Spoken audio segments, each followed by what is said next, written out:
Agora esta chamada está sendo gravada. Esta chamada está sendo gravada.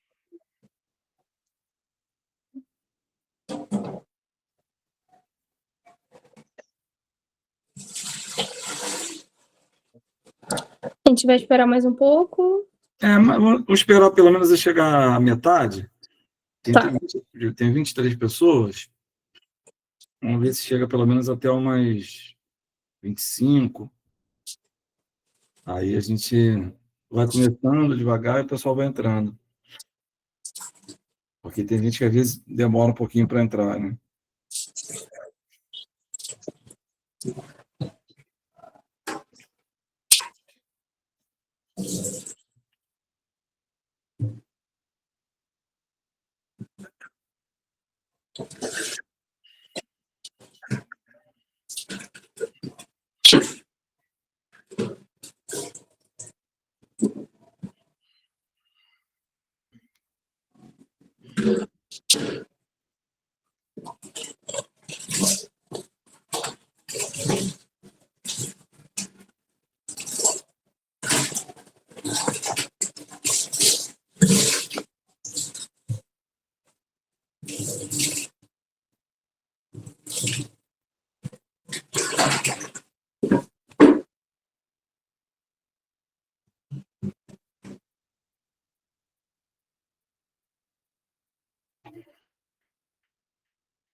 Boa noite, pessoal. Tudo bem?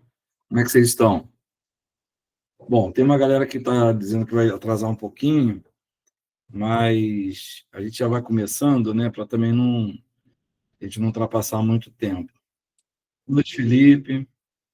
A Nora está pedindo aqui para entrar.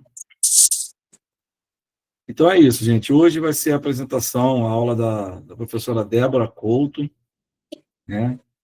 Nossa colega lá do Getsimate, do grupo de pesquisa, que fez um trabalho lindíssimo sobre arquitetura, etnomatemática e geometria, e vem trabalhando com isso, né, com essa temática no mestrado, e é isso que a gente vai discutir hoje, né? Tudo que a gente puder explorar da Débora hoje, a gente vai aproveitar.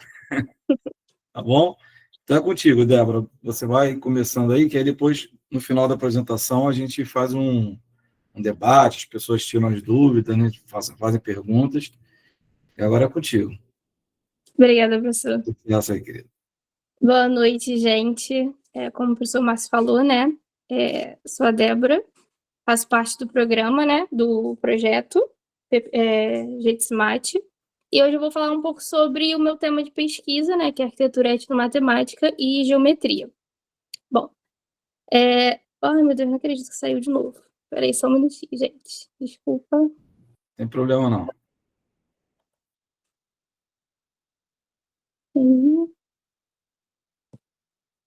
Agora vai. Vamos lá. Bom, para me apresentar um pouquinho, né? É bem básico mesmo, como eu ainda estou no iniciozinho ainda do meu projeto, né? Da minha pesquisa. Sou formada, né, em licenciatura em matemática pela Universidade Federal Rural do Janeiro. Atualmente sou mestranda, né, do PPG do CIMAT, como o professor Márcio falou, e atuo como professora de matemática na educação básica em escolas privadas. Para poder falar um pouco sobre esse tema, né, que basicamente norteia toda a minha pesquisa, eu trouxe um pouco aqui para vocês sobre minha motivação e trajetória, né, do porquê que eu quis falar sobre esse assunto. Inicialmente, eu sempre me questionava, né, porque como eu vou ensinar matemática quando eu entrei na graduação? Eu ficava pensando, gente, como que eu vou ensinar matemática para os meus alunos? Eu queria algo tão diferente, não queria aquela coisa engessada, né, que normalmente muitos alunos sentem que é o ensino de matemática, né, aquela coisa muito tradicional, difícil. Então, eu senti essa necessidade de contextualizar o ensino de matemática de uma forma diferente, trazendo um pouco o cotidiano do aluno para a vivência dele dentro da sala de aula. Então, eu me questionava como que eu poderia fazer isso, de que maneira. E com o meu interesse, né, e a minha curiosidade pela arquitetura, que foi até a minha a minha motivação e ideia inicial de curso, né, de graduação, mas acabei optando pelo curso de matemática, né? Eu ficava pensando, caramba, como que eu poderia talvez usar, né, já que eu queria inserir o cotidiano do aluno no ensino de matemática, como eu poderia usar a arquitetura dentro disso, né? Então, através disso, nos meus primeiros períodos da graduação, eu cursei a disciplina Construções Geométricas e dentro dessa disciplina eu comecei a enxergar a geometria de uma forma diferente. Eu conseguia aprender como eu poderia construir todo o processo das figuras, o passo a passo, e acabei fazendo um trabalho, né, final, que eu precisava escolher alguma construção, alguma coisa do meu dia a dia que remetesse, né, a essa geometria. E eu decidi falar sobre os arcos da entrada da minha universidade, né, da Rural, e a partir daquilo ali eu consegui compreender a importância que isso tem. E eu fiquei tão interessada, eu falei, caramba, eu acho que é através disso que eu tenho que focar, né, a minha ideia de mudar o ensino da matemática. Só que eu pensava assim, caramba, mas como que eu faço isso? Até então eu não conhecia, né, o termo etnomatemática. E a primeira pessoa que veio falar sobre isso comigo foi o professor Márcio, que eu fiz a disciplina com ele na graduação. E a partir dessa experiência eu consegui, caramba, é através disso aqui que eu vou conseguir fazer essa mudança, digamos assim, né? Esse pensamento de querer mudar o ensino de matemática. Então, dentro da disciplina, eu tive uma experiência muito boa, consegui perceber a diversidade que tem dentro dela, a diversidade que tem dentro desse tema, né? De quantas coisas a gente consegue abordar dentro de etnomatemática, e eu consegui enxergar de que, usando a arquitetura, eu conseguiria fazer isso. Então, essa foi um pouco da minha trajetória, e basicamente me fez escrever o meu projeto de TCC, projeto da monografia da faculdade, que é o que eu vou mostrar um pouco aqui para vocês. Basicamente, o objetivo da aula de hoje é sensibilizar vocês com a presença da matemática do nosso cotidiano. Então, independente do lugar que você estiver, ela sempre vai estar ali presente. E a importância, né, cultural que tem em volta disso. Então, basicamente, eu quero mostrar para vocês a importância do patrimônio cultural que tem dentro do meu objeto de pesquisa, que foi a universidade, mas a gente consegue ver que tem em diversas outras arquiteturas, diversas outras construções também. Apresentar, né, a etnomatemática como uma perspectiva que valoriza os saberes populares e históricos. Então, eu vou trazer aqui para vocês um pouco desses saberes populares e históricos através da universidade, contextualizar, né, essa arquitetura como exemplo de matemática viva e cultural, e refletir sobre práticas pedagógicas que integram, né, tanto a etnomatemática quanto a arquitetura dentro do ensino de matemática. Seguindo, eu venho aqui com esse questionamento para vocês, e eu quero que vocês tentem, sei lá, responder aí no chat ou abrir o microfone, que basicamente é o quê? É matemática que nos cerca. Onde você percebe a matemática no espaço ao seu redor? Alguém consegue me dizer? Sei lá, pode ser no ambiente que você está, no quarto, na sala, independente de onde você estiver, onde você consegue a matemática ali presente? Consegue perceber? Em todo lugar, perfeito. Mas, assim, algo mais específico. O que de matemática você consegue perceber aí? Portas, janelas, móveis. Perfeito, isso aí. Exatamente. E a partir desses questionamentos, a gente consegue perceber quanto a matemática está ali. Às vezes pode ser uma matemática simples, que é um ângulo, uma medida, uma forma, um quadrado, um retângulo, uma simetria, uma proporção. Independente do que for, a gente consegue ver em tudo que é lugar. Então, a partir disso, eu trouxe mais essas duas perguntinhas. O que diferencia essa observação de uma aula tradicional de geometria? Alguém sabe me responder? O que diferencia essa observação?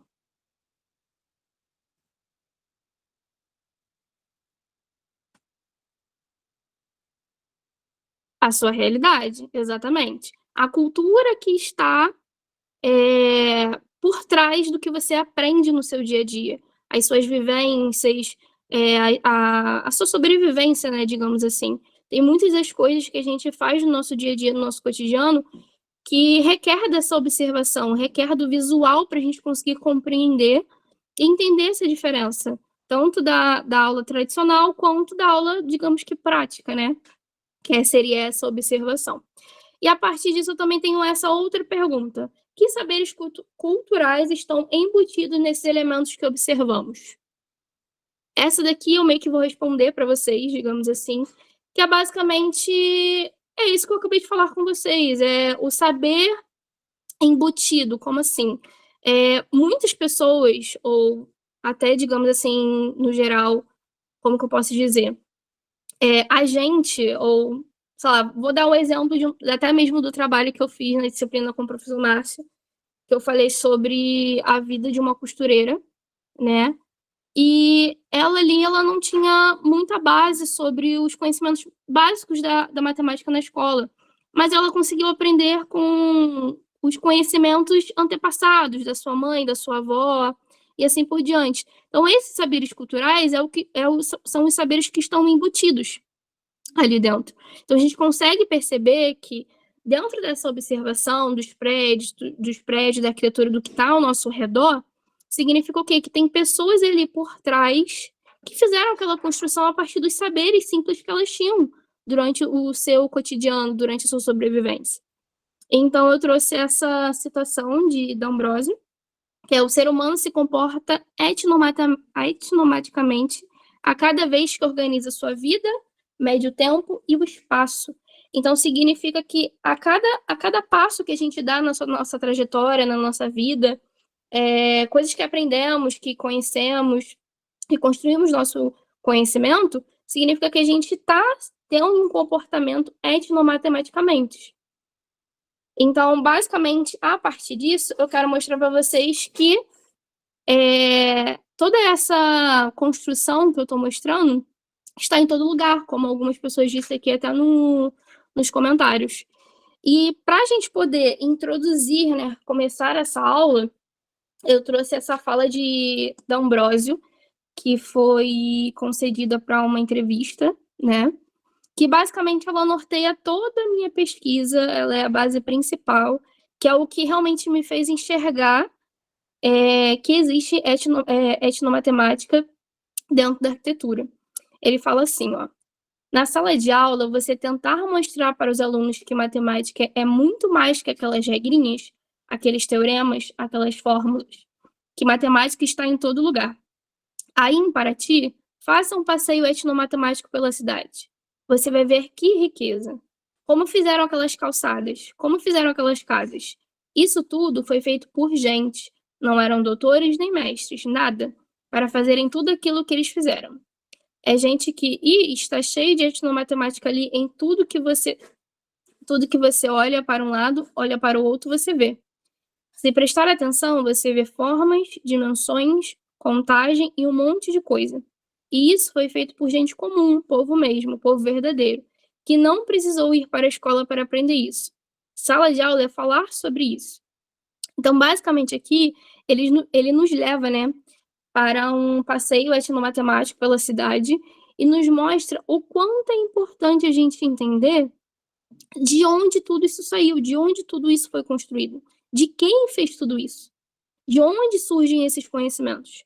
Então, a gente entende que as pessoas que construíram isso não são doutores nem mestres, como ele falou.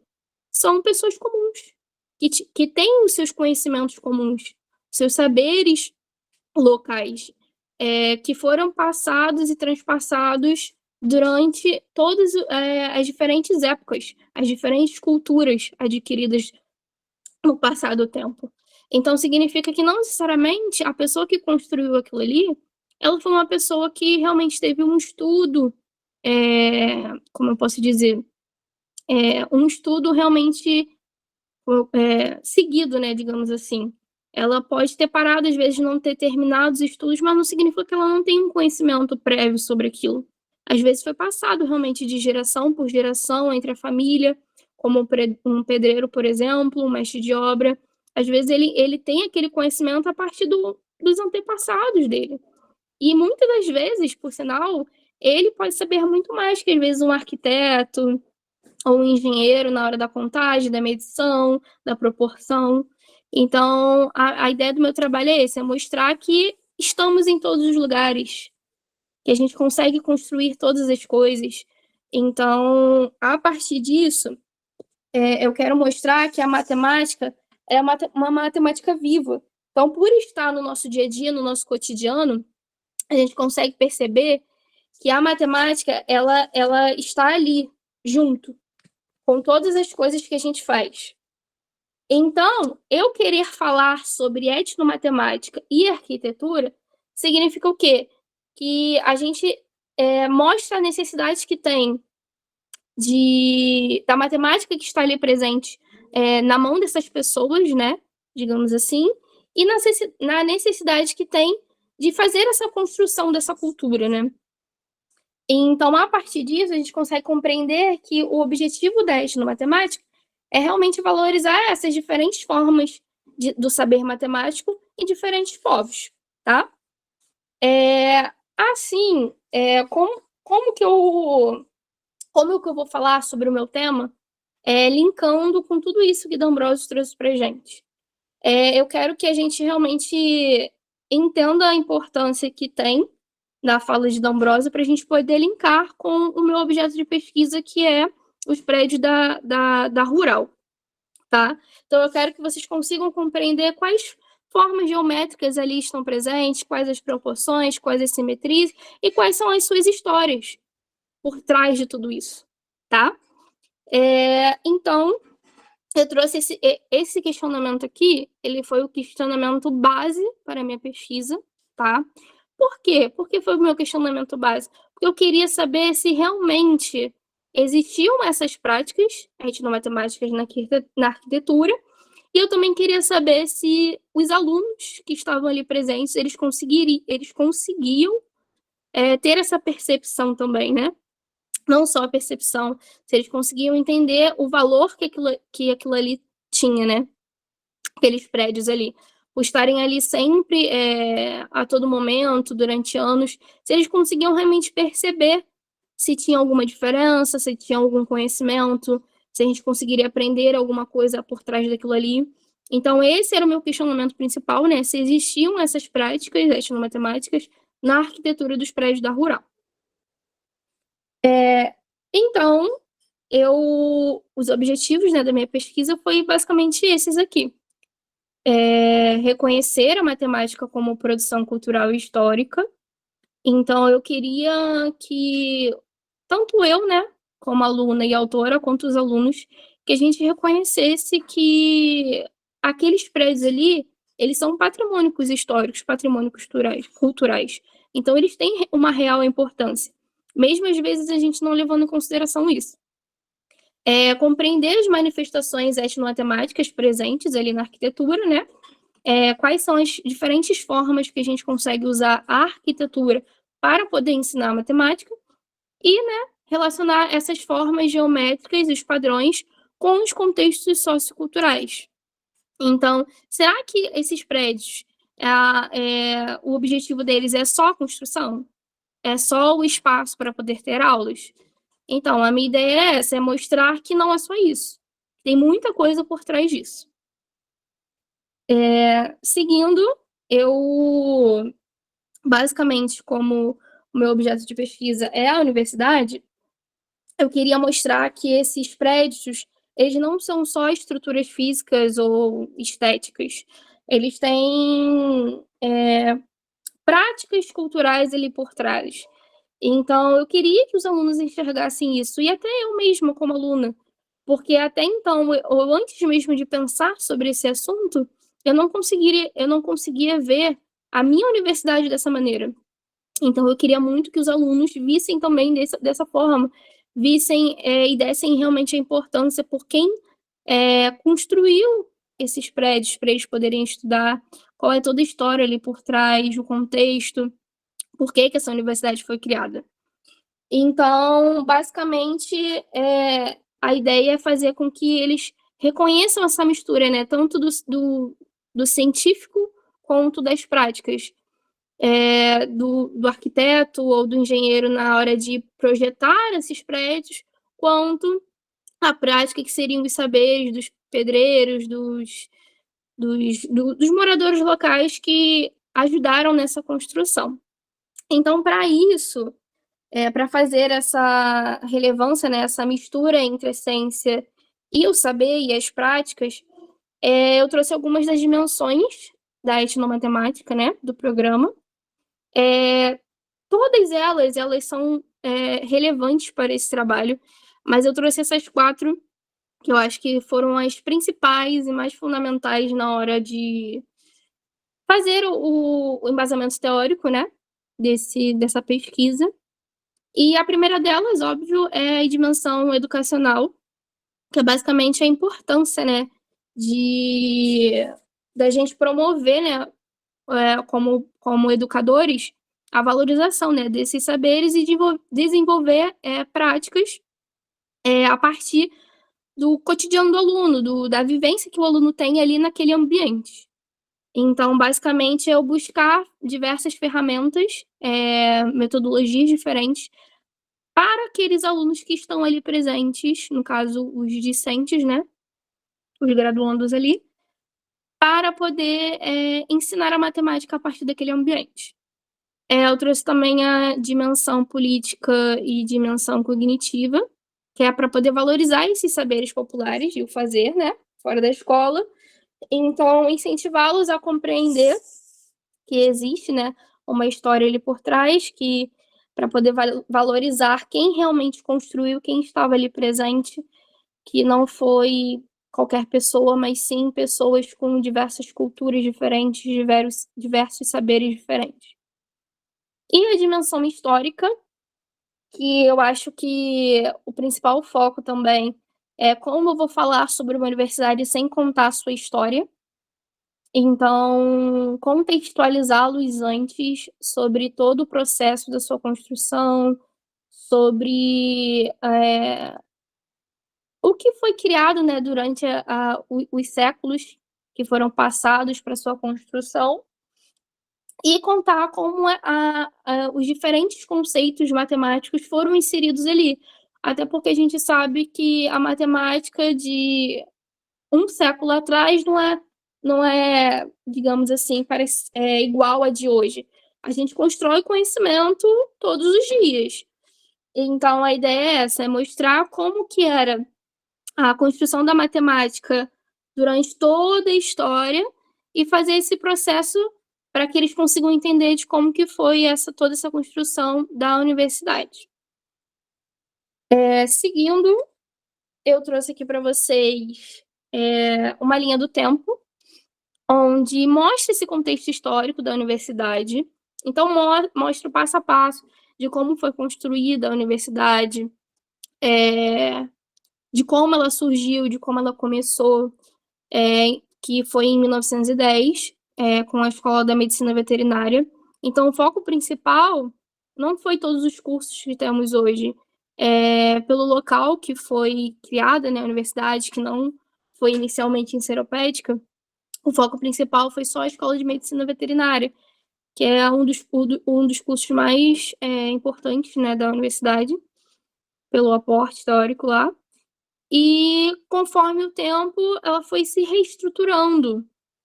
Então, hoje eu quero falar sobre os prédios que estão localizados em Seropédica, mas a gente teve diversos outros prédios ao longo dos anos, ao longo dos séculos. Então, eu trazer isso para eles, mostrar que, independente da localidade que você está ao seu redor, tudo isso é levado em consideração na hora que eu vou construir um prédio, né, um projeto arquitetônico. Então, independente da localidade, como, por exemplo, em 1911, que a instalação foi no Palácio de Duque Chate, no Maracanã, ou quando foi levada até Deodoro. Então, assim, independente do lugar que você está, aquilo ali faz parte, aquilo ali é fundamental para a construção daquele prédio. Então, são diversos saberes diferentes. O saber que é lá no Maracanã, por exemplo, não vai ser o mesmo saber das pessoas que moram em Deodoro, por exemplo. Então, a gente tem que sempre dar relevância e valorizar esses diferentes saberes. E somente cadê? Deixa eu ver. Somente em 2019 que a universidade não, minto. Somente em 1947 que ela foi fundada em Seropédica, né, com os seus prédios, que é o que eu vou trazer para vocês hoje, falando sobre os prédios mais antigos da universidade. Eu não vou focar em todos os prédios com vocês, mas a ideia é mostrar a diferença do tempo que foram construídas, se teve algum padrão, se teve alguma diferença, de todo esse processo, tá? Seguindo o projeto arquitetônico. Então, eu contei um pouco sobre o contexto histórico, né, de toda a sua construção, a ideia é mostrar o passo a passo e também falar sobre o projeto arquitetônico, porque eu acho que é o principal foco dessa pesquisa também, e mostrar como que funciona a arquitetura dentro dessa pesquisa. Então, eu trouxe essa citação aqui que fala sobre a arquitetura em si, né? Que a arquitetura ela não é somente um espaço ou uma estética. Tem muitas coisas ali que são levadas em consideração. Porque eu simplesmente não vou olhar, vou falar assim, eu quero construir um prédio de 2 andares. Não. Eu tenho que pensar nas delimitações, eu tenho que pensar na distância de um muro para o outro, como que vai ser a altura do meu teto, como que vai ser o meu telhado, as minhas paredes, o espaço envolvendo a estrutura, se vai ter coluna, arco. Então, tudo isso é levado em consideração quando a gente vai fazer um projeto arquitetônico.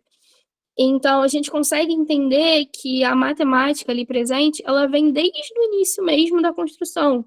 Não é só depois, na parte da observação, mas sim durante todo o seu processo, tá? E com isso, a gente consegue compreender que a matemática, ela é uma expressão... A matemática não, desculpa. A arquitetura, ela é uma expressão cultural, porque a gente consegue ver que ela envolve diferentes conhecimentos, né, considerações diferentes. Então, ela não atende só às necessidades práticas, mas também ela mostra a identidade que tem do ambiente. Então, por exemplo, o local que a universidade foi construído, em Seropédica, ele não foi só escolhido para construir a universidade, mas tudo que tem em volta dela. Como um dos primeiros cursos foi a medicina veterinária, o local que a sede é hoje é propício a esse curso. O Instituto mesmo da Medicina Veterinária, ele é próximo a uma região de pastagem, por exemplo, de um ambiente que é próprio para esse prédio.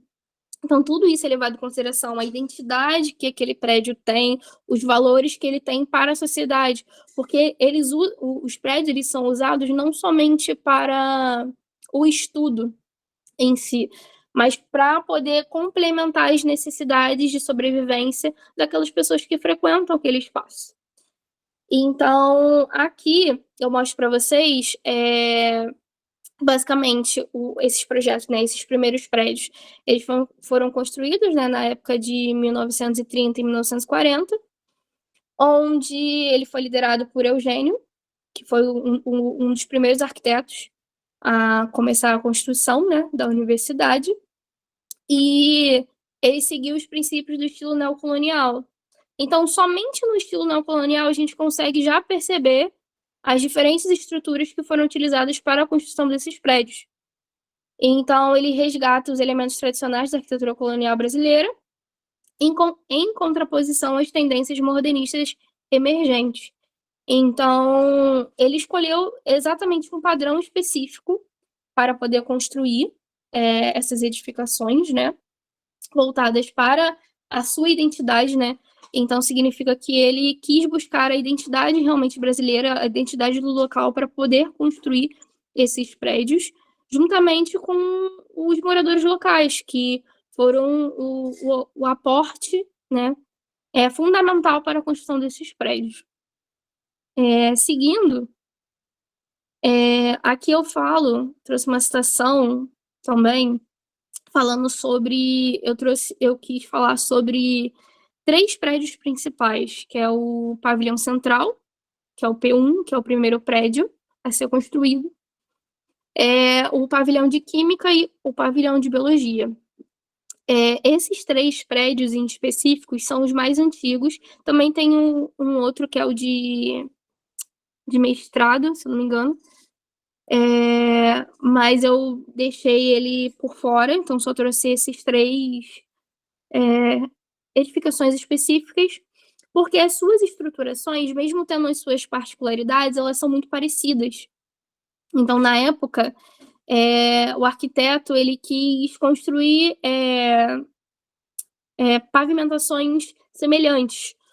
Então, ambas tinham uma volumetria imponente em planta de disposição quadrada com pátio central. Então, toda a disposição desses 3 prédios eram parecidas. Ambas eram em formatos de quadrados, com uma área, um pátio central no meio, disposto de um lago. E nessas partes quadradas, eles tinham essas proporções bem parecidas. Então, ele mostrava as extensas galerias que tinham tanto internamente quanto externamente. Vocês conseguem perceber pelas imagens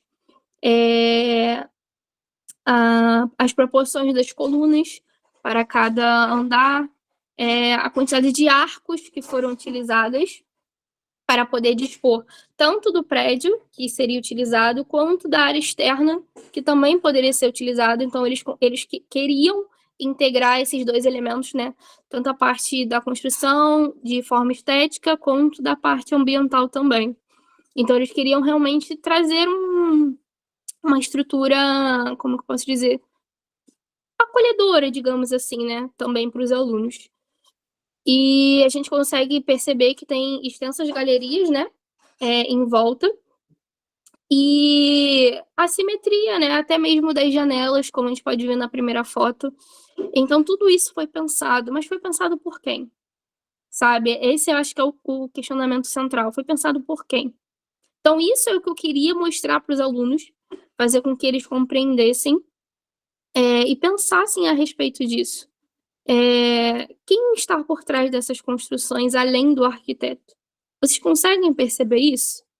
Então, é isso que eu queria trazer em relação ao projeto arquitetônico, tá? E, além disso, né, como eu falei, eles queriam integrar tanto o espaço físico quanto o que estava ao redor.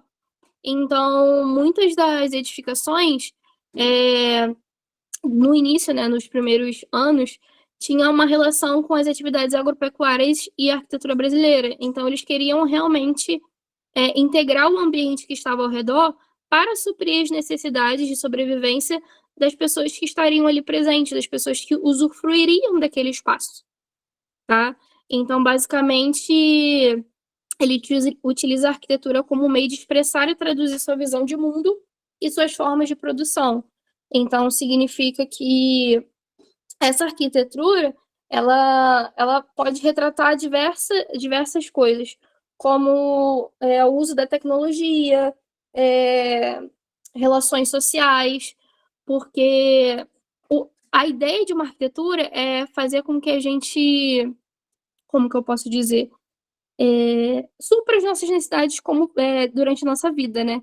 Então, ela é fundamental para a gente ter momentos, como que eu posso dizer, do nosso dia a dia. Então, por exemplo, eu como aluna, eu preciso daquele prédio para poder ter as minhas aulas. Então, toda a estruturação, toda a ideia do prédio, ela é feita para poder suprir todas as minhas necessidades. Então, eu queria fazer com que os alunos, eles reconhecessem e valorizassem isso, que aquele espaço ali ele é importante. Até porque, se eu não me engano, um pouco depois da década de 40, grande parte da universidade, principalmente os prédios mais antigos, eles conseguiram ser tombados. Então, por exemplo, o P1, que é o que eu falei, o Instituto de Química e de Biologia, são prédios tombados. Então, se tornaram patrimônio cultural e histórico. Só que muitas das vezes isso passa despercebido e os alunos eles não conseguem compreender a importância que tem por trás disso. E seguindo para a parte da geometria, como falar sobre a matemática e não falar sobre a geometria por trás daquilo tudo ali. Porque a gente consegue perceber que grande das coisas que a gente vê dentro da construção fazem parte do conteúdo de geometria. E então, é importante destacar essa parte, porque quando que começou a geometria? Quando que ela surgiu? Ela surgiu há muitos tempos atrás, na época no Egito, né, com os egípcios, que eles usavam para poder medir as plantações, o nível da água, na hora de conseguir fazer o plantio, ou até mesmo na construção das pirâmides. A gente consegue ver que a geometria ela foi usada para suprir as necessidades que tinham ali presentes. Então, basicamente, ela constitui as nossas comunidades e sociedades. Então, a geometria está presente em todas as formas diferentes, tanto durante a civilização, né, ao longo da história, quanto para a gente sobreviver, para desenvolver os nossos saberes e fazeres. Então, eu trouxe essa citação também de D'Ambrosio, que fala: as ideias matemáticas comparecem em toda a evolução da humanidade, definindo estratégias de ação para lidar com o ambiente, criando e desenhando instrumentos para esse fim, e buscando explicações sobre os fatos e fenômenos da natureza e para a própria existência. Em todos os momentos da história e todas as civilizações, as ideias matemáticas estão presentes em todas as formas de fazer e de saber. Então, basicamente, não só a geometria, né? A gente consegue perceber que também tem álgebra, também tem outras disciplinas, conteúdos matemáticos, mas que todas elas são fundamentais para a nossa sobrevivência e vêm fazendo parte da nossa vida há séculos, há anos. Então, mostrar isso, para mim, é fundamental em questão desse trabalho para os alunos. E, com isso, vem as minhas etapas de produção, né, do trabalho, como metodologia, que basicamente era o quê? A minha ideia era fazer uma pesquisa com alunos do curso de Ciências Exatas da universidade, porque como eu estava usando como objeto de estudo a rural, por que não fazer com os próprios alunos que estão ali presentes? Então, o meu objetivo era fazer com esses alunos, que seriam do curso de Matemática, Física e Sistema de Informação, e eu queria fazer com que eles compreendessem a importância da universidade deles, que eles realmente observassem isso com uma visão diferente, com um olhar diferente, com um saber diferente. Porque muitos ali, às vezes, têm os conhecimentos básicos da matemática, por exemplo, como sistema de informação, ou às vezes não têm a oportunidade de conhecer esse conceito que é a etnomatemática, por exemplo. Então, eu dividi, né, essa parte metodológica em 4 etapas. A primeira delas é a análise documental e fotográfica.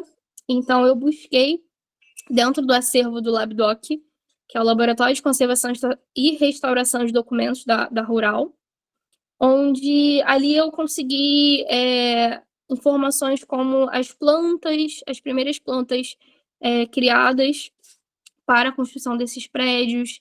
Eu consegui observar quais eram as primeiras medições feitas por esses arquitetos ou moradores locais que ajudaram, né, nessa produção. Documentos que contassem sobre a história, qual era a ideia inicial. Por exemplo, a frente do P1, que é hoje, antigamente ela foi pensada de uma forma diferente. O que mudou? Então, tudo isso foi analisado de forma documental e fotográfica, porque também não adianta só falar se você não vê. Porque como que você observa esse tipo de coisa sem ter uma observação direta, né? Que aí vem o segundo tópico, que é a parte da visitação. Como os alunos estão ali presentes todos os dias, né, digamos assim, eles conseguem observar os prédios. Mas será que conseguem observar da forma correta, prestando realmente atenção? Ou se só está ali porque precisa passar por um prédio, precisa entrar numa sala para ter uma aula. Então, essa segunda parte foi fundamental, né, para esse trabalho, essa parte da visitação, com a ideia de que eles precisam realmente observar o espaço que está ao seu redor. A terceira são as participações e coleta de informações, que aí lá na Rural, a gente tem um museu, né, que conta a história da Rural também, e ali eu consegui alguns documentos, alguns registros históricos da construção. Então, foi até onde eu consegui me basear em questão da sua história, de todos os anos, onde ela foi concebida inicialmente, todo o processo, durante os anos. E, por fim, a análise de conteúdo, que é a categorização e interpretação dos elementos arquitetônicos relacionados à etnomatemática. Então, nessa análise, eu consegui realmente selecionar o que eu queria falar para os alunos, quais prédios eu usaria, né, para poder fazer com que eles interpretassem esses elementos matemáticos, né, que estão ali presentes na arquitetura. E, através disso, eu criei um percurso de matemática para eles, né, para ver se eles realmente conseguiriam compreender isso. Antes de eu falar sobre o percurso, eu queria falar que, por conta dos cursos que foram selecionados, né, para poder participar dessa pesquisa, muitos, conversando até mesmo com alguns colegas do curso, muitos não conheciam, como eu antigamente, não conhecia o conceito de etnomatemática. Então, acredito que trazer um pouco do que é para eles, isso também foi fundamental na hora da pesquisa, o conceito de etnomatemática. Vocês vão ver um pouco mais para frente quando eu falar a respeito disso. Mas eu também queria deixar claro que esse percurso foi a minha ideia inicial, tá?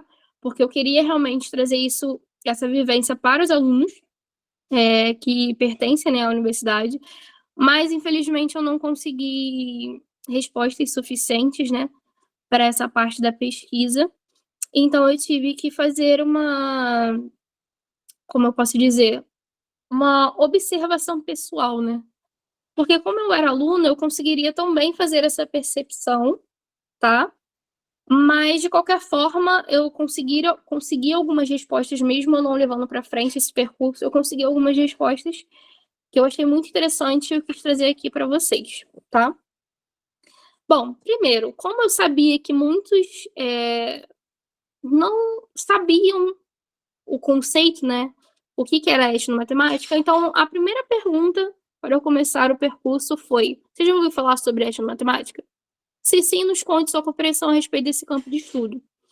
Vocês percebem que a maioria falou que sim, mas poucos falaram que realmente saberiam o real propósito da etnomatemática. Então a gente percebe, o primeiro falou: eu entendo como estudar as práticas matemáticas e suas variações em cada cultura. Aí outro falou: sim, ao assistir vídeo no YouTube sobre. Aí outro falou que não se aprofundou demais. Então, por exemplo, a gente consegue perceber que, infelizmente, o conceito, né, o conhecimento de etnomatemática não é presente na nossa graduação. Infelizmente, felizmente, né, no caso, eu tive a oportunidade, através de uma disciplina optativa, mas que essa oportunidade não necessariamente são para todos. Então, ter esse conhecimento ali presente, mostrar para os alunos que existe essa forma de ver a matemática como através da etnomatemática é muito importante. Só que poucos realmente conseguem ter essa oportunidade de realmente conhecer como que a etnomatemática é inserida dentro do ensino de matemática. Eu gostei da última pergunta, da última resposta, desculpa, que falou assim: sim, é basicamente o estudo de como diferentes culturas entendem e usam matemática no dia a dia. Não é aquela matemática que a gente aprende na escola, cheia de fórmulas e regras universais, mas sim a matemática que surge naturalmente em atividades como construir casas, cultivar plantações ou até mesmo jogos e tradições. Cada grupo de pessoas pode desenvolver suas próprias maneiras de contar, medir e resolver problemas, dependendo do que elas precisam no contexto delas. Essa resposta, para mim, foi excepcional, né? Digamos assim. Basicamente, a pessoa ela resumiu todo o conceito da etnomatemática aqui pra gente e como a gente consegue ver ela em diferentes contextos. Seguindo, como alguns falaram que não conheciam, né, o conceito de etnomatemática, então eu trouxe para eles, eu não botei aqui no slide, mas eu fiz um resumo do que seria a etnomatemática para eles, com alguns exemplos, algumas situações, para eles poderem realmente contextualizar sobre o assunto. E depois disso, aí eu trouxe essas duas perguntas para eles. Após os conceitos apresentados, você acredita que a etnomatemática pode ser uma abordagem de ensino eficaz na aprendizagem da matemática de modo geral? E a sua percepção, a etnomatemática pode relacionar com construções arquitetônicas? Por que eu fiz essas duas perguntas? Porque eu queria ver se eles realmente compreendiam que a etnomatemática pode ser, sim, uma abordagem para o ensino de matemática, e se eles conseguiriam enxergar, como eu enxerguei, que ela está presente nas construções arquitetônicas e que a gente pode usar isso dentro do ensino de matemática. Aí eu tive, para a primeira pergunta, né, essas respostas, que eu achei assim mais legal de trazer aqui para a gente. E uma delas foi que acredito que a etnomatemática pode ser, sim, uma abordagem eficaz no ensino de matemática, especialmente por conectar o aprendizado com a realidade e a cultura dos estudantes. Muitas vezes, a matemática ensinada nas escolas parece distante do cotidiano dos alunos, o que pode gerar desinteresse. Eu não vou ler tudo porque é muito grande, mas, basicamente, pelas respostas, assim, ó, a gente consegue compreender que eles veem a etnomatemática como um suporte, né, para poder mudar o ensino de matemática. Mostrar que para a gente construir o conhecimento, a gente pode usar diferentes abordagens, como que o aluno até falou ali, inserir a realidade e a cultura dos estudantes, modificar o ensino, fazer com que ele seja mais inclusivo, trazer cenários reais, como a própria universidade, que é o que eu queria mostrar para eles, e assim por diante. E a outra pergunta, que era relacionar com as construções, para ver se eles conseguiam ver que isso era possível, e um deles até botou que sim, porque as pirâmides dos Egito, para mim, são o maior exemplo disso, que foi até o que eu falei anteriormente. Que nessa pergunta, eu fiquei surpresa com as respostas, porque eles conseguiram realmente ver que isso existe há muito tempo. Não é de hoje que a gente consegue utilizar esse tipo de recurso, né, que seriam as construções. Eles conseguiram perceber que isso é usado já de muito tempo. Que isso a gente consegue ver há anos, que a geometria, a matemática, a esteromatemática, a gente consegue utilizar já há muito tempo.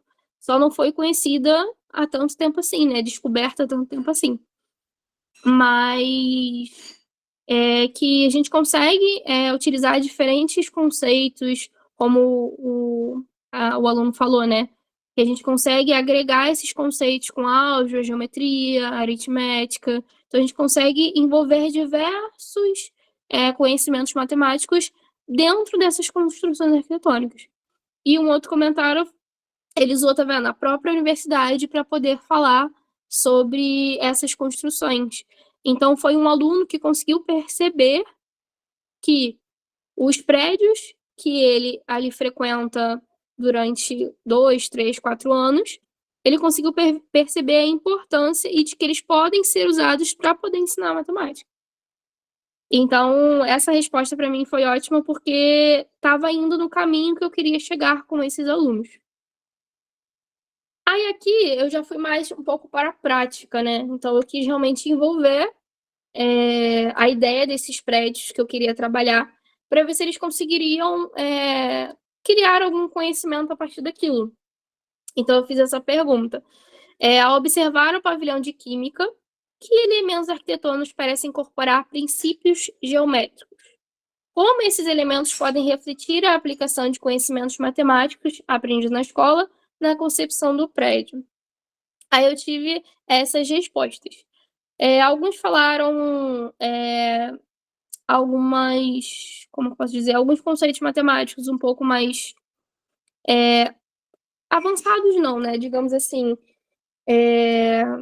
que são poucas vezes vistos na escola, por exemplo, mas que eles conseguiram realmente observar a partir da construção, que é o que eu fiz com vocês no início, quais são os elementos matemáticos ali presentes, os geométricos, né, digamos assim, para ser mais específico. Então, eles falaram arcos, retângulos, a área do lago, que você pode calcular, a área de um polígono, perímetro, semicírculo, porque a gente consegue perceber que ali tem arcos, as janelas são, como ele falou aqui, ó, as janelas são em forma de retângulo. Então, que conceitos a gente consegue calcular, trabalhar, né? Aí muitos falaram os cálculos do perímetro, área, essas coisas do tipo. Então, aqui eu consegui fazer com que eles percebessem que conceitos, né, que a gente usa dentro da sala de aula, a gente consegue tirar dessas construções para poder ensinar matemática. E aqui eu já trago a reflexão. Eu não trouxe todas as perguntas do percurso aqui para a apresentação, trouxe só as mais que centralizavam, né, o percurso, que era basicamente, né, se eles conheciam o conceito, né, de etnomatemática, depois o que eles entendem sobre isso, usando como alternativa, né, para o ensino, e a relação que tinha, né, com as construções geométricas, e uma parte prática realmente utilizando esses prédios. E agora eu trouxe a reflexão, né, após o percurso, eu trouxe para eles uma reflexão de como eles avaliariam essa experiência. Eu acho que essa parte foi a parte mais, assim,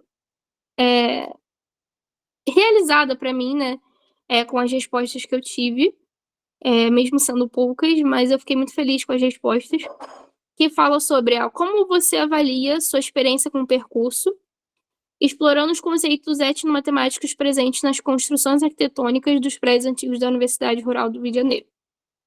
Aí falou, achei que me ajudou a entender melhor sobre o que se tratava a etnomatemática. É muito interessante, seria uma aula diferente, caminhando pela rural, pedindo para os alunos explorarem esses elementos, fazendo cálculos a partir de algo concreto e visual. Então, principalmente, essa resposta foi a que mais mexeu comigo, pelo fato de o entrevistado, né, o participante, conseguir ver que é possível fazer isso, esse tipo de aula, né, diferenciada, digamos assim, do tradicional, que é ali em sala de aula, dentro do ambiente em que ele está inserido. Então, era algo que eu queria fazer inicialmente, né, fazer esse percurso com eles, esse circuito, mas eu vi que não era algo possível, mas pelo menos eu consegui fazer com que eles vissem isso, de que era possível. Aí depois mais comentários. Creio que a construção antiga traz uma identidade para a universidade. Não havia parado para refletir e pensar em usar os prédios para ensinar, para o ensino de matemática. Eu acredito que tenha sido bastante proveitoso abordar um tópico como esse. Em muitos casos não é abordado com os alunos de bacharelado em matemática. Essa aqui também mexeu muito comigo. Porque, por exemplo, como ele é um aluno de bacharelado em matemática, ele não... Teoricamente, ele não aprende a dar aula, né? Ele aprende os conceitos matemáticos só, mas não como dar aula. E muitas das vezes, quem faz bacharelado acaba, às vezes, dando aula também. Então, eles não conseguem perceber isso, eles não conseguem enxergar como isso é possível, esse tipo de ensino é possível. Então, esse comentário também, para mim, foi muito relevante, porque ele não conseguia enxergar e agora ele conseguiu ver que é algo possível de se fazer dentro do ensino de matemática. Aqui, você acredita que a experiência com o percurso de matemática enriqueceu sua percepção sobre a etnomatemática e sua aplicação no contexto arquitetônico da universidade? Sim, se sim, como? Aí falaram, ver exemplos práticos fora só da definição do que era etnomatemática me fez conseguir compreender melhor sobre o que se tratava. Aí outra, geralmente quando pensava em etnomatemática, eu só pensava em culturas diferentes, mas na verdade a etnomatemática está presente em todo lugar, basta ter um olhar crítico. Aí outra, jamais irei olhar para os prédios da Rural da mesma forma agora. A reflexão sobre os processos históricos e dos conceitos matemáticos por trás da arquitetura da universidade sempre estará presente quando observar a arquitetura da Rural. Eu não vou ler todos, porque...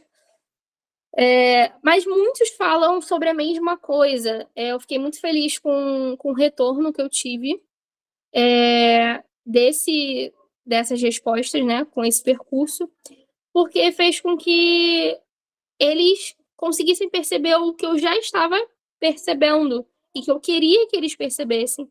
O quanto é importante o ambiente que eles estão ali presentes. O quanto é importante valorizar aquilo ali, quem fez aquilo ali, o porquê daquelas construções, qual é o objetivo daqueles prédios, qual é o intuito, qual é a sua história.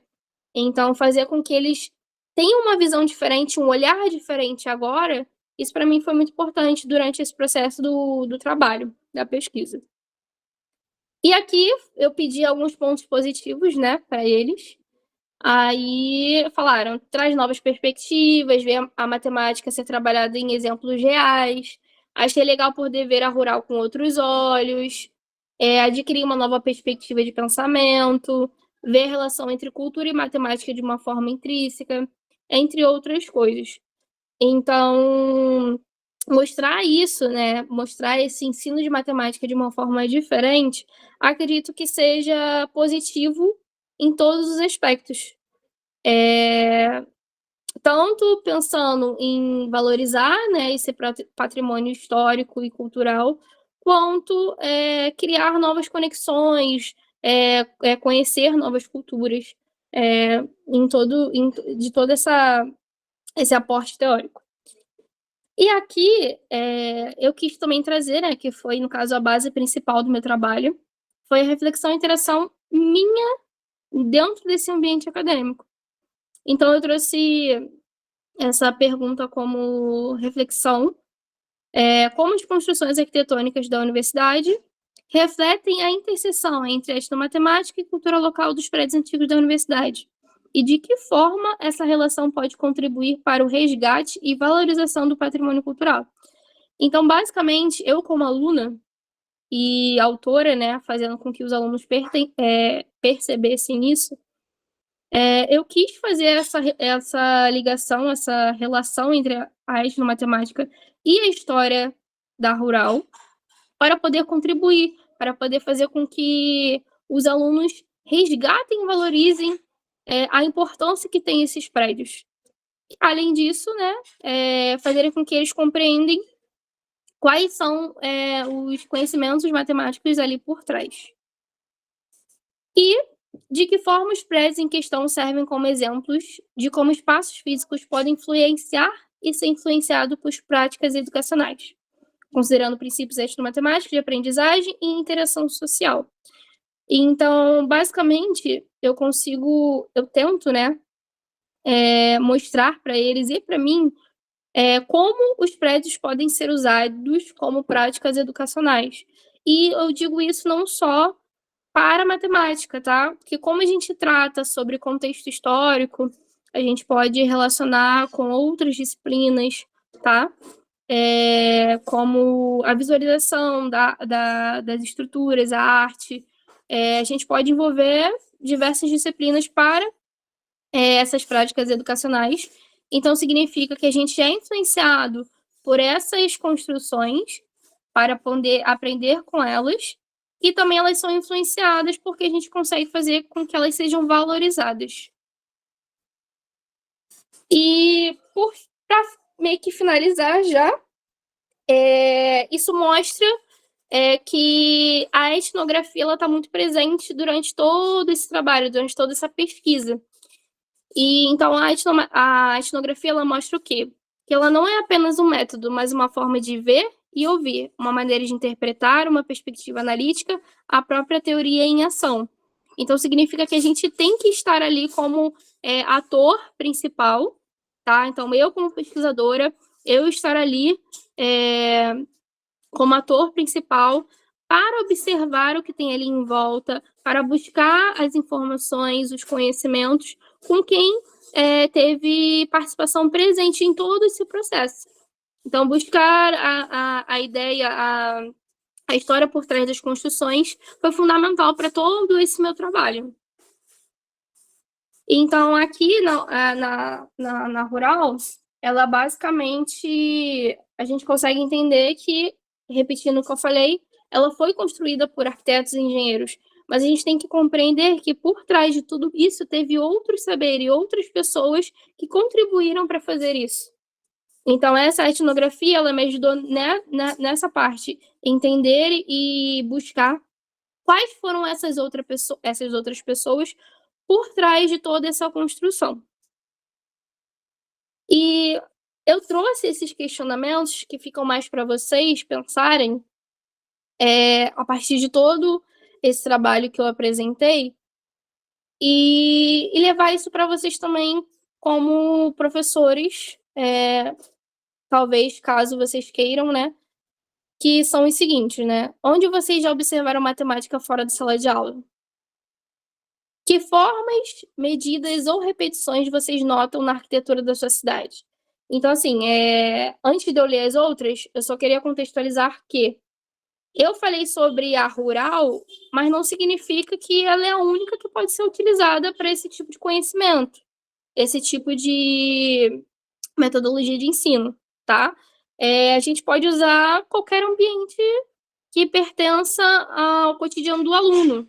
Então, a gente pode usar diversas arquiteturas, ou a gente pode usar outros tipos de conhecimentos envolvendo as estruturas em volta, que levam relevância, né, para o cotidiano do aluno.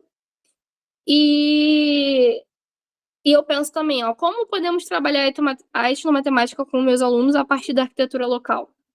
Que atividades poderiam surgir de uma visita ou observação do espaço escolar? Como essas observações revelam saberes matemáticos e culturais que poderiam ser explorados em sala de aula? Então, eu queria deixar esses questionamentos para vocês, a partir disso, de como que vocês podem usar o espaço em que vocês estão inseridos, o espaço que os seus alunos estão inseridos, como auxílio para o ensino de matemática, em especial a arquitetura e a geometria. E, basicamente, isso. Ensinar matemática e ensinar a olhar o mundo. Obrigada, gente. Obrigado, Débora. Você pode colocar lá na primeira imagem? Só para poder tirar uma foto aqui para registrar. Eu esqueci. Lá no início eu esqueci de tirar uma foto. Estou distraído hoje. Isso aí, beleza. Deixa eu ver se eu consigo agora fazer um print screen aqui. Peraí.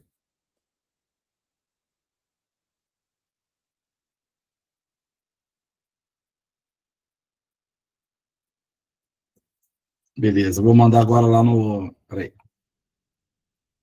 Vou mandar lá no grupo agora. Que já fica registrado lá. Peraí. Rapidinho. Aqui tem um monte de gente mandando mensagem para mim, dizendo que não está conseguindo preencher o Google Forms lá pelo chat. Não sei por quê. Alguns conseguem, outros não. Aí vamos lá. Agora vamos abrir para os comentários, perguntas. E aí, gente? Quem é que quer abrir o microfone? Aproveita a Débora aí. Obrigada, gente, pelos comentários. Uhum. O pessoal está elogiando a dessa. Ó, Felipe Manarte aqui. Ele acabou usando o teu trabalho, viu? fez uma atividade com os alunos que eles saíram da escola para identificar naquele ambiente elementos de geometria. Foi muito, muito bom ver essa parte. Isso aí. Oi, Adriana. Fala aí. Consegue abrir o microfone? Oi, me escutam? Sim. Oi, professor, tudo bem? Professora Débora, tudo bem? Estava vendo sua apresentação aqui, muito interessante, né? Um tema muito pertinente para a gente pensar, né, as nossas práticas em sala de aula. E aí, no decorrer da sua fala, eu percebi uma fala, né? Porque, assim, eu fiquei me questionando aqui algumas coisas, e isso aqui são das minhas leituras mesmo, né, no campo da educação matemática. E eu sempre tenho um cuidado, né, quando a gente está ensinando, ou quando a gente está discutindo alguma ideia, né, das nossas afirmações, né. E aqui você apresentou um conceito, né, e aí alguns podem concordar, outros podem discordar, mas aqui é a minha opinião, né, de como eu estou pensando, né. Essa questão da matemática está em tudo, né. Eu acho que é um pouco perigoso afirmar algumas coisas, né, porque quando a gente afirma, né, a gente dá esses juízos de valor, né, para a matemática, a gente faz com que ela tenha uma relação de poder sobre as coisas, né, e na realidade também, né. E aí, isso aqui é um pensamento, né. Por exemplo, quando a gente fala assim, tem a matemática lá na janela, né, ou a gente pode ver a matemática na janela, né, mas ver a matemática na janela de que forma, né, porque a matemática, sei lá, ela está lá, né. Mas eu acho que quando a gente fala que ela está, né, a gente meio que apaga alguns outros modos, né, de significados, de existir, né. Isso aqui eu tô tendo uma mentalidade matemática decolonial aqui, né, e não tentando tirar o valor da matemática que se foi construído aí, né. Mas só que pela etnomatemática, né, e eu reconheço ela como um campo plural da matemática, do qual muitos autores e muitos pesquisadores têm essas visões, a gente meio que ainda vê uma matemática acadêmica nesse meio, né, de disciplinarizar algumas práticas da nossa realidade, né, como você bem apresenta aqui, a arquitetura por meio da geometria, né, dos prédios, né. Mas, por exemplo, quando a minha preocupação é quando a gente afirma que a matemática está em tudo. Eu acho que a matemática, ela existe em alguns lugares por meio da compreensão de como nós estamos vendo ela lá, né? Então, isso porque eu li um texto do professor Carlos Matias, não sei se vocês conhecem, e lá no texto do Carlos Matias ele fala que existe uma ideia dos palimpsestos, né? Que era um tipo de escrita, né? Utilizada na antiguidade, né? Que eles reutilizavam para escrever novas coisas, né? E aí, quando a gente percebe as culturas, a gente está olhando a etnomatemática, a gente diz, olha, existe a matemática lá projetado nas cuias tapajônicas. Né? Só que quando a gente afirma isso, que a matemática está lá, parece que a gente apaga um certo significado, né? A gente raspa, né, esse palimpsesto e reescreve uma representação matemática, né, das cuias, né? Então, eu acho que é um cuidado de afirmar, eu acho que assim, eu estou pensando assim, também a partir de uma sociologia, né, pragmática francesa, né, que é uma escrita do Bruno Latour, que ele vai dizer sobre o duplo clique, né, da gente tomar as coisas como uma verdade, né, e é claro que a gente precisa problematizar, né, a gente precisa ter essa consciência crítica de não ter essa ideia de afirmar que a matemática está em tudo, né, eu acho que a gente consegue ver ela a partir da compreensão que a gente tem da matemática, né? A gente projeta algumas ideias, né? E isso aí eu estou pensando naquele olhar ético, né? Da etnomodelagem do professor Milton Rosa, né? Nosso olhar ético, né? De ver a matemática nas coisas, né? Mas não que ela está ali propriamente dita, né? Esse aí, claro que tem todo o poder de problematizar também essa minha fala, né? Peraí. Obrigado, Adriano. Oi, Obrigado.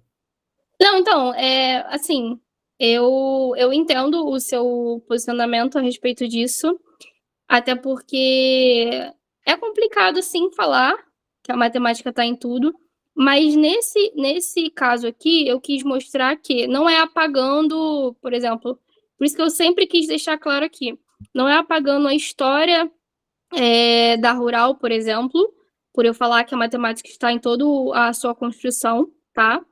Mas acho que até como alguns falaram ali nos comentários, não é em questão de a gente matematizar tudo em questão de números ou basamento teórico em relação a isso.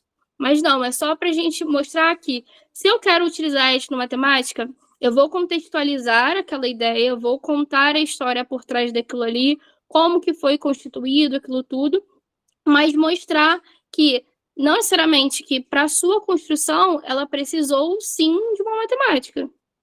A minha ideia é meio que essa, dizer que a matemática estar ali, está em tudo, mas no sentido de que foi necessário usar uma matemática para construir aqueles prédios, por exemplo. Então, eu entendo seu ponto de vista, porque se a gente fala também que está em tudo, tem pessoas que às vezes podem entender de uma forma errada esse conceito de ela estar em tudo. Mas é porque a gente, como matemáticos, pelo menos a maioria aqui, consegue ter essa visão de perceber, mas não significa que ela está totalmente visível. Então, às vezes, a etnomatemática ela é usada para isso, de a gente conseguir contextualizar e mostrar que a matemática estará ali, mas usando todo o contexto histórico e cultural que está ali por trás. Acredito que seja meio que isso, né? Valeu, Débora. Agora o Jairo também levantou a mão. Fala aí, Jairo. Boa noite, boa noite. Estão me ouvindo? Estamos Sim. sim. Pronto. Primeiramente, parabéns pelo seu trabalho, muito lindo. Assim, Débora, quando eu deparei pela primeira vez com a etnomatemática ainda na faculdade, né? Aí essa relação cultural com a matemática, para a gente poder explorar na sala de aula, eu sempre fiquei me questionando, meu Deus, como fazer isso? Porque assim, você às vezes tem uma turma diversa, né? E como você trabalhar de uma forma de que você contemple todo mundo. E aí, quando a gente fala de cultura, normalmente remete a questões, né? Costumes, sei lá, coisas bem assim, diretas relacionadas. E a gente nunca, se a gente parar assim, a nossa primeira impressão, nunca nos leva a essa questão da arquitetura como você trouxe, né? E você apresentou de uma maneira que eu acho que em qualquer local que a gente for abordar a matemática com arquitetura, eu acho que é uma forma de abranger a todos, né? Porque se você está trabalhando a matemática numa tribo indígena, por exemplo, você pode trabalhar com as ocas e tudo mais. Se você vai trabalhar numa comunidade, na cidade grande, a arquitetura vai estar em qualquer lugar. Então, é uma forma de você contemplar todo mundo, né? Então, assim, foi uma forma que você trouxe aí de apresentar. Muito, muito massa mesmo o seu trabalho. E é isso, eu ser breve aí, mas só parabenizar. Obrigado pela sua contribuição aí. É só isso. Obrigada, Jairo. Gente, essa é uma questão polêmica, né? Porque, assim, a gente está em sala de aula, na educação básica, na graduação, onde quer que seja, né? E existe um currículo, né? Um currículo básico, lá, imposto, né? Verticalmente, de cima para baixo, que está aí em vigor a BNCC, e requer ali uma série de conteúdos, uma série de conhecimentos, né? Que depois são avaliados em avaliações externas e tal, no próprio Enem, né, que começou ontem. Então, eu acho que o trabalho da Débora, né, o que ela está buscando é justamente essa aproximação entre a matemática do nosso olhar, né, se é que a gente pode ver matemática em tudo, né, nem todo mundo vê, cada um tem o seu momento e tal, mas é justamente fazer esse olhar ficar mais sensível, né, a partir da sua experiência, a partir do lugar onde você mora, a partir do lugar onde se você construiu uma casa, se a tua família construiu, se você mora numa casa que tem uma estrutura arquitetônica diferente das demais, né? E tudo isso vai fazer uma reflexão não só sobre a matemática, vai fazer uma reflexão sobre tudo, sobre a filosofia, a questão histórica, que momento isso foi construído, né? Por exemplo, a escola que minha esposa trabalha, em Marechal Hermes, aqui no Rio de Janeiro, ela é uma escola que foi tombada pelo patrimônio histórico-cultural da cidade é do Rio de Janeiro, mas ela tem o estilo arquitetônico da arte moderna, quer dizer, é uma escola modernista. Então, quer dizer, lá no estilo lá do Niemeyer e tal. Então, quer dizer, é uma escola antiga, né, da década de 50, mais ou menos, década de 40, 50, mas que acabou não usando o estilo neoclássico que é usado lá na Rural. A própria Rural mesmo, a Universidade Rural, ela já tem outros prédios que foram construídos posteriormente que já não tem mais o estilo neoclássico. É o caso do prédio Pequelinha, né? Que é inclusive, ele é PQ porque ele é prédio de química. Tem o prédio de química, que é no estilo neoclássico, bem parecido com aqueles que a Débora mostrou, e fizeram um prédio anexo, que é o PQ e o Pequelinha, aquele Totalmente diferente. Completamente diferente. Inclusive, a planta dele, se você olhar de cima, ele tem aqueles formatos, aquele estilo como é que se diz? Aquelas estruturas moleculares cíclicas da química, né, que são aqueles hexágonos e tal. Ele tem acho que são 3 hexágonos colocados ali, como se fosse a representação das estruturas moleculares da química orgânica. Então, quer dizer, dentro do próprio espaço da Rural tem prédios ali que são do estilo reto, né? Mas que foram feitos em momentos posteriores. Então, quer dizer, por que em determinado momento se escolheu um estilo, depois começaram a colocar outros estilos e tal? Então, é discutir isso, né? E a matemática está presente ali. Se quiser aproveitar a matemática dessa forma, quer dizer, fica muito melhor de se trabalhar, né, os conteúdos que são lá, né, preconizados pela estrutura curricular que a gente tem, que infelizmente a gente né, de certa forma, obrigado a ter, né, principalmente nas escolas urbanas, as escolas que ainda têm, infelizmente, a gente tem essa estrutura colonial, né, de que a matemática europeia, eurocêntrica, ela ainda vigora, mas pelo menos você tem ali alguns elementos de uma prática onde você não está ensinando só no quadro a desenhar uma curva, desenhar uma semisfera, um semicírculo. Não, você está vendo aquilo ali numa construção, você está vendo aquilo ali no teu dia a dia, sei lá, numa impressora que tem na tua casa, num móvel, num móvel antigo, você vê alguns formatos, alguns padrões, né? Então, assim, sensibilizar o olhar não só para a matemática, mas para todo um contexto que é histórico, filosófico, né? Então, por exemplo, nessa escola que minha esposa trabalha, lá é complicado você ter aluno cadeirante, porque lá, como é tombado pelo patrimônio histórico, você não pode mudar a construção. Então, você não pode fazer elevadores, você não pode fazer nada, né? Não pode fazer rampa. E aí, todas as salas de aula são no segundo andar, né? São no andar superior. Então, quer dizer, lá é uma escola que não aceita, não tem inclusão, né? Você não tem essa realidade, infeliz, né? Mas é uma escola que não tem como mudar, porque ela tem toda uma estrutura ali que não permite. Então, essa discussão também entra né, quando você olha, né? Por que essa escola aqui não pode ter um elevador, não pode ter uma rampa, não pode... porque ela tem um estilo próprio ali, que historicamente não permite esse tipo de coisa, né? Por exemplo, a Luciane Neves está falando, é importante pensar também que a etnomatemática desconstrói o medo da matemática por alunos com as práticas e experiências cotidianas. Isso permite que os alunos vejam a matemática como uma ferramenta útil e não só como um conteúdo abstrato, aquela coisa de decorar fórmulas e saber, né, como é que se calcula a área, o perímetro, aquela coisa toda, né? Mas é importante a gente ter ideia de que é uma aula que vai ter uma discussão para além da matemática. Ela não vai ficar só fundada na matemática, mas você pode levar para... seu pai é pedreiro, seu pai construiu a sua casa, como é que ele fez? Qual foi o estilo que ele usou? Né? Por que as janelas são arredondadas em cima, são feitas em curva, ou ele preferiu fazer reta? Por quê? Porque é mais fácil e tal. Então, quer dizer, toda essa discussão, né, eu acho que tem uma questão ali que transpassa, né, que vai além da mera matemática. Quer dizer, tem toda uma justificativa por trás, né? Seja histórica, seja por questões práticas, às vezes econômicas, né? Às vezes você vai colocar uma janela que é mais barata na sua casa que você vai construir, né? Aí você vai ter que fazer ela naquele formato que está ali. Por que não pode fazer ela maior? Né? A questão de circulação de ar. Então, tem tanta discussão que você pode utilizar ali junto com os seus alunos para poder, né, estabelecer um diálogo. E aí, a própria cultura da pessoa vai fazer né, a prática, né, do cotidiano vai fazer com que aquela aula seja uma aula mais interativa, mais participativa, mais dinâmica, que envolva elementos culturais, elementos práticos, né?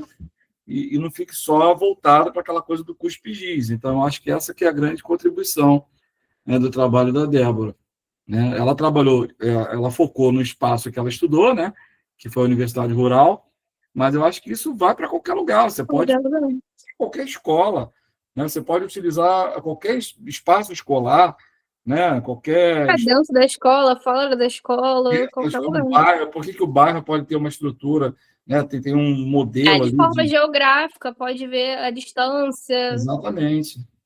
Oi, Andresa, levantou a mão. Fala aí, querida.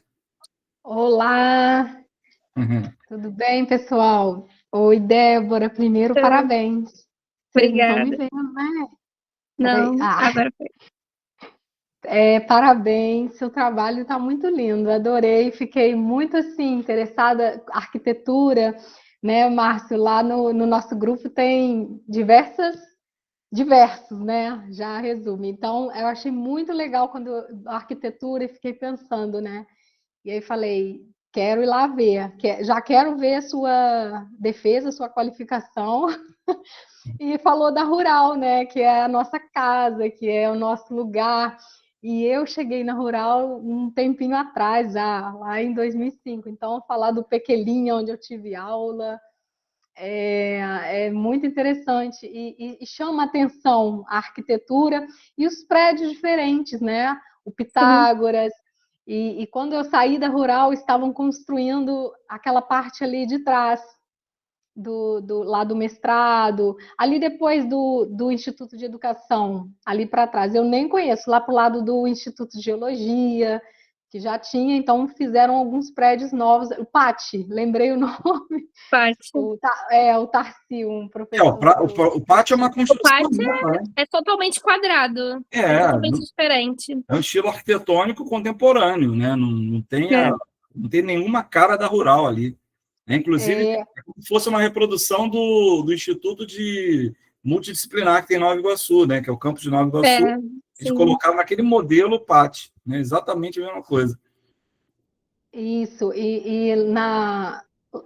eu, quando estava lá, né, na graduação, o Instituto Multidisciplinar ainda nem tinha, era na escola Monteiro ainda.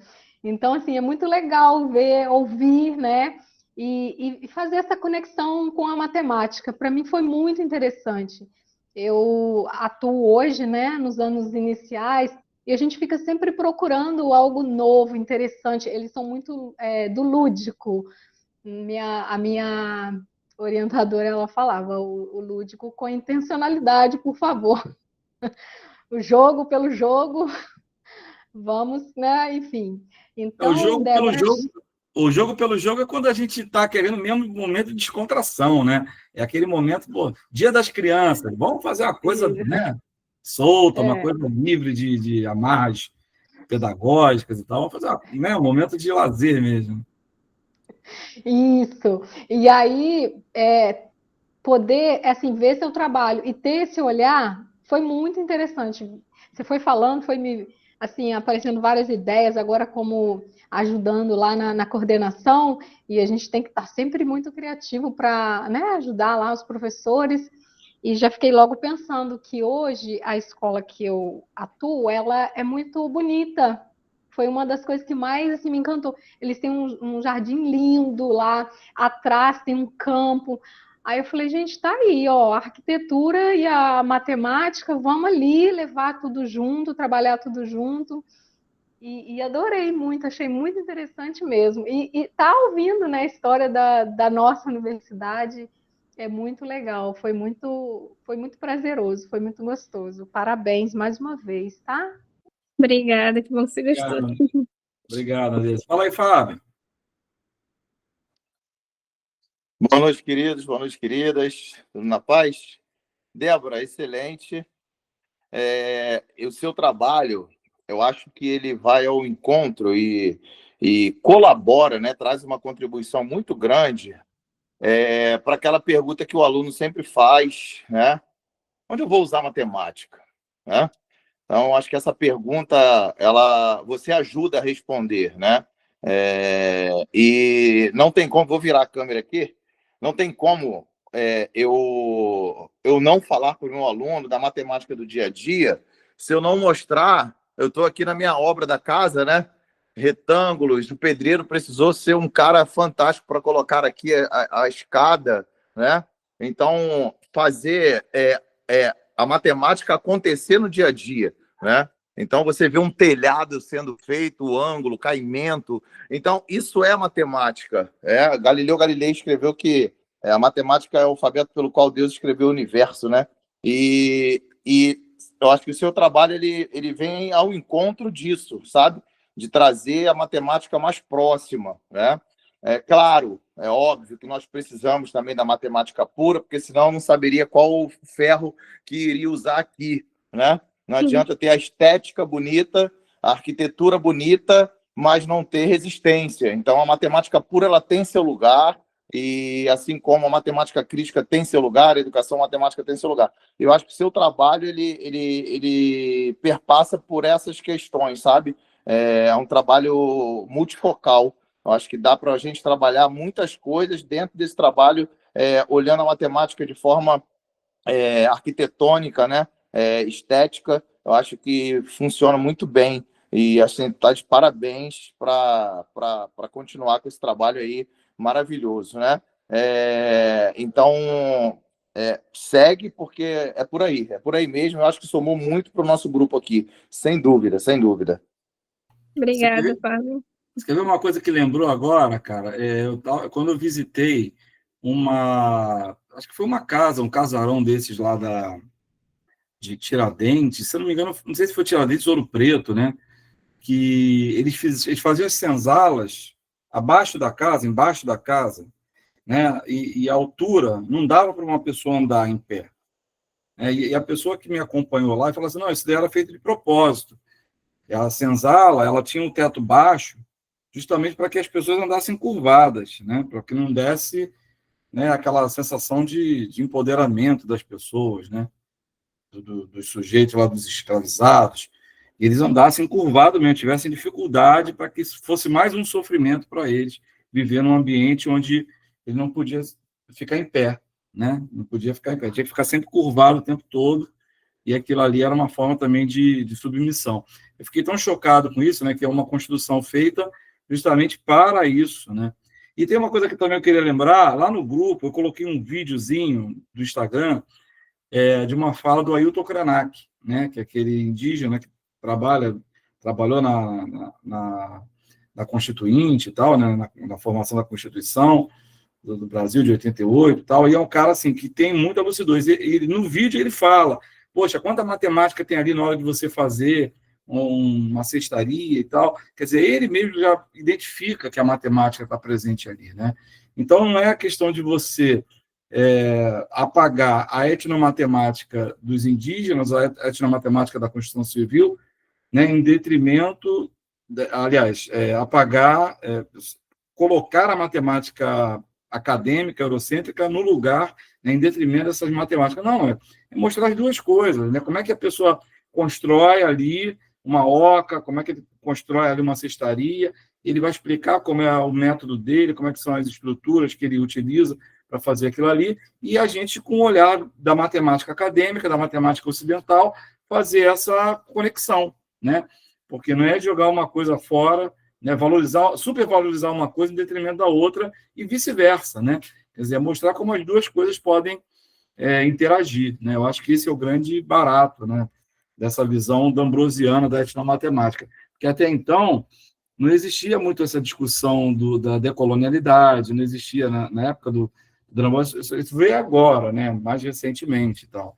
Então, acho que a gente precisa sempre estar estabelecendo relações entre uma coisa e outra, e não supervalorizando uma em detrimento da outra, né? Eu acho que criar diálogos, pontes, né? E aí vem a fala do próprio Bill Barton, né? Ele usa uma metáfora interessante, que a matemática acadêmica ela é o topo de uma montanha e as etnomatemáticas estão no topo de outra montanha, que as duas vão se cruzar quando as águas descem, se encontram ali, misturam-se, formam um rio naquele vale. Eu achei muito interessante essa metáfora, né? Porque elas estão em lugares diferentes, mas que numa chuva elas se encontram e formam um rio que vão trabalhar, vão ali, né, seguindo seu curso, né, se entrelaçando, né? A água de uma montanha com a água de outra se encontram e vão juntas naquele percurso do rio. Bill Barton é um pesquisador neozelandês, né, de origem inglesa, né, a família dele, os antepassados dele são de origem inglesa, mas ele trabalha na Nova Zelândia com a cultura maori, né, dos maori, que é um grupo, são grupos aborígenes da Nova Zelândia que trabalham muito com essa questão da estética, essa questão muito da simetria, trabalham muito com a visão, aquelas tatuagens que as pessoas fazem hoje em dia, que são chamadas de tribais, muitas delas têm a motivação do povo maori, né? Então, é isso, eu acho que a gente precisa, na verdade, pensar numa escola que é plural, né? Que a gente não vai poder só trabalhar as etnomatemáticas e não só trabalhar a matemática convencional, vamos dizer assim, a matemática acadêmica, eurocêntrica e tal. É justamente mostrar essa conexão que tem entre a vida, né, a vida cotidiana e a matemática curricular que está lá na BNCC, enfim, né? Eu acho que é isso que o trabalho da Débora busca, né? Buscou e vai continuar buscando aí ao longo dessas intervenções dela aí na academia. Beleza? E aí, gente, mais alguém? Aqui, ó, tem alguém dizendo aqui, não sei, a Jamile, o colégio que trabalha ocupa um espaço, um edifício tombado em Salvador, na Bahia. As ideias compartilhadas por Débora hoje podem contribuir com propostas futuras para dar visibilidade ao colégio e continuar ocupando esse espaço. Perfeito. Quer dizer, essa ideia, gente, vocês podem levar para o espaço que for, né? Seja uma escola do interior, seja uma escola tombada pelo patrimônio histórico, seja uma escola que sofreu alguma reestruturação arquitetônica, né? Porque às vezes tem isso, tem escola que às vezes eles botam abaixo e constroem uma nova, né?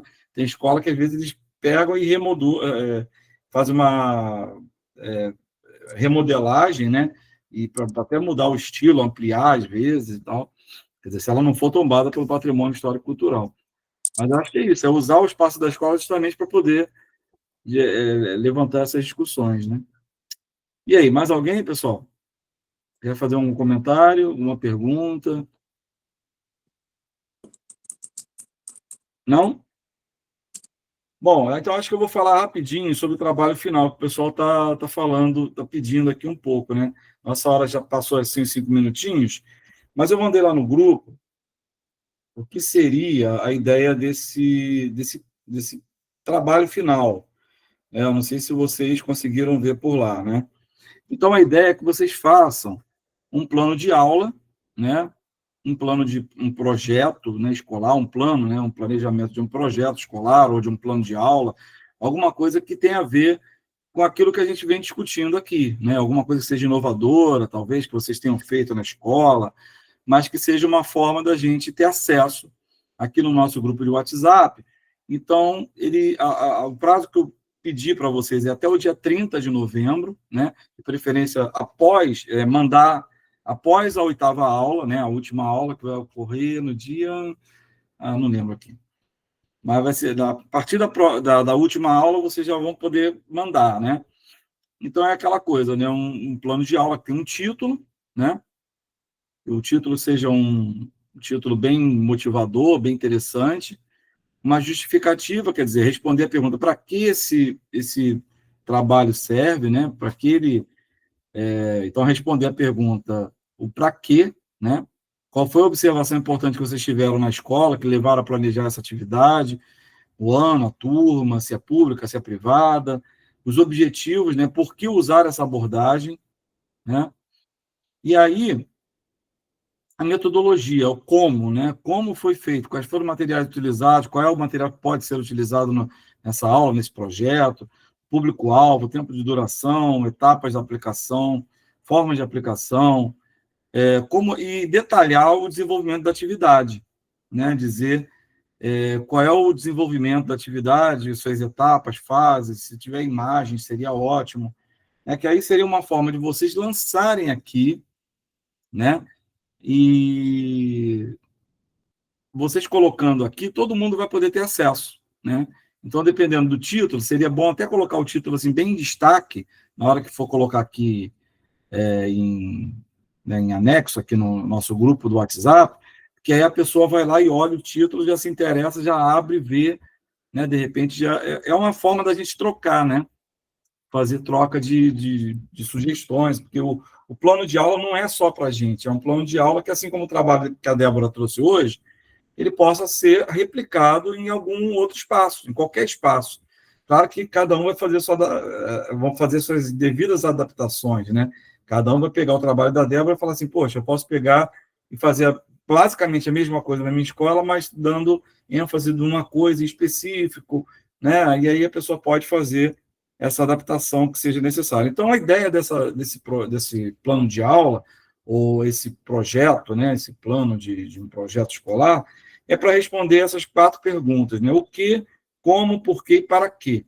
Né? O que pode ser tanto conteúdos matemáticos, conteúdos interdisciplinares, que tem a ver com outras disciplinas, pode ser questão de valores éticos, morais, né? Valores históricos, enfim, o que vocês quiserem colocar como o quê, qual é o objetivo, né? O que você está querendo ensinar ali, tá certo? E aí, qualquer dúvida, a gente vai tirando nas próximas 2 aulas, né? Nas próximas 2 segundas-feiras, que a gente ainda vai ter pela frente, a gente vai poder colocar essas ideias, né? Para a gente discutir aqui. Olha, Renata, tem um link lá no grupo, na própria descrição do grupo do WhatsApp, tem o drivezinho lá, né? O drive que você pode clicar lá, aí você entra lá no drive para poder acessar os arquivos que já estão lá. Como é que se diz? Os slides, né? Enfim, tem várias coisas lá que você pode acessar, tá bom? Os slides, os textos que a gente colocou lá para divulgação. O Anuar quer falar uma coisinha aqui, levantou a mão. Diga aí, Anuar. Boa noite, colegas. Estão me ouvindo? Estamos sim, perfeitamente. Então, uma dúvida. Esse plano de aula tem que ser de uma prática que eu já executei ou pode ser de uma prática que eu estou planejando implementar?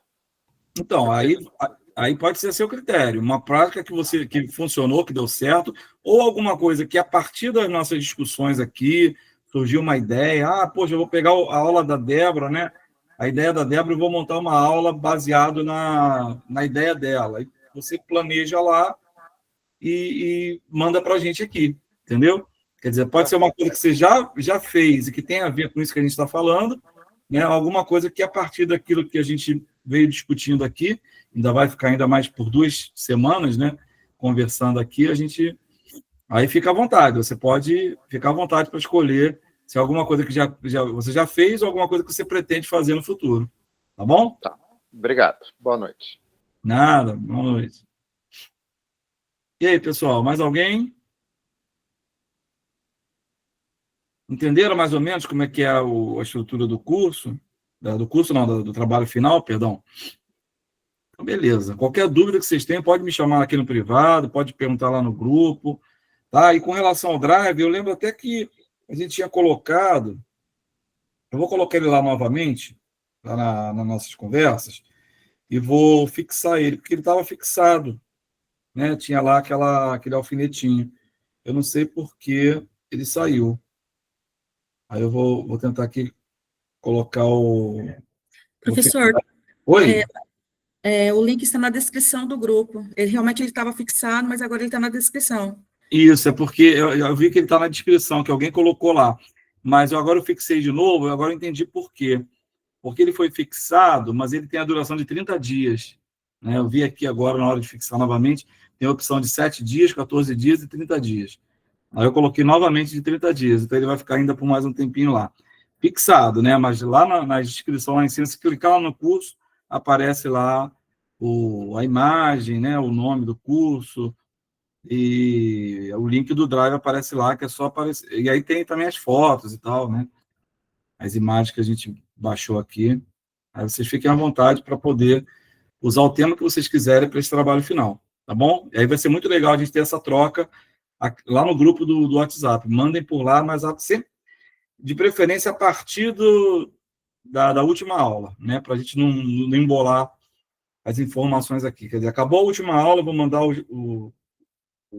Inclusive, Débora, depois você manda para a gente lá, por favor, teus slides, para eu poder colocar no Drive lá em PDF. Tá? Se você já tiver com ele em PDF, manda ele lá no grupo para a gente, e aí eu coloco lá no Drive, tá bom? Para o pessoal acessar lá quando precisar, tá bom? E aí, pessoal, mais alguma coisa? Ou podemos fechar? Tudo tranquilo? Então é isso, gente. Débora, quer falar mais alguma coisinha para finalizar? Não, só tô feliz que eu dei a aula e feliz que vocês gostaram também. Ah, que bom, gente. Obrigado. Vamos tentar tirar aquela foto? Quem conseguir abrir a câmera para a gente poder fazer uma fotinha do grupo aqui? Quem puder, né? Tem gente que às vezes tem dificuldade de abrir câmera, né? Isso aí a gente entende. Deixa eu ver se já estão todos aqui. Já tem bastante gente. E muito obrigado aí pela participação de vocês. E aí, conseguem abrir? Vou esperar mais um minutinho aqui. Vamos ver se eu consigo.